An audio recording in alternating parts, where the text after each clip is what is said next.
छत्रपती संभाजीनगर शहराजवळील जटवाडा रोडवर ओहर गावाशेजारी असलेल्या उभ्या मक्याच्या पिकाला आग लागली। आगीचे लोट इतके मोठे होते की रस्त्यावरून जाणाऱ्या वाहनांना अक्षरशः थांबावे लागले। त्या धुरांमधून काही वाहने ये जा करीत असताना वाहनांचे लाईट लावण्याची गरज पडली। क्षणार्धात एकरभर मका जळून खाक झाला।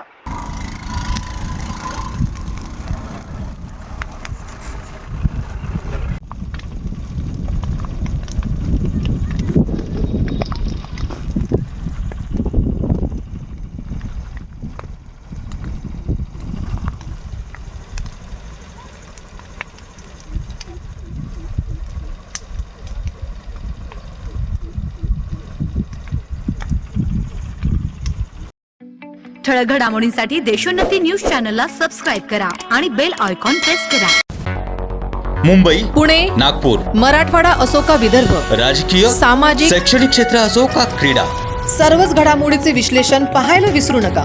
फक्त देशोन्नती न्यूजवर।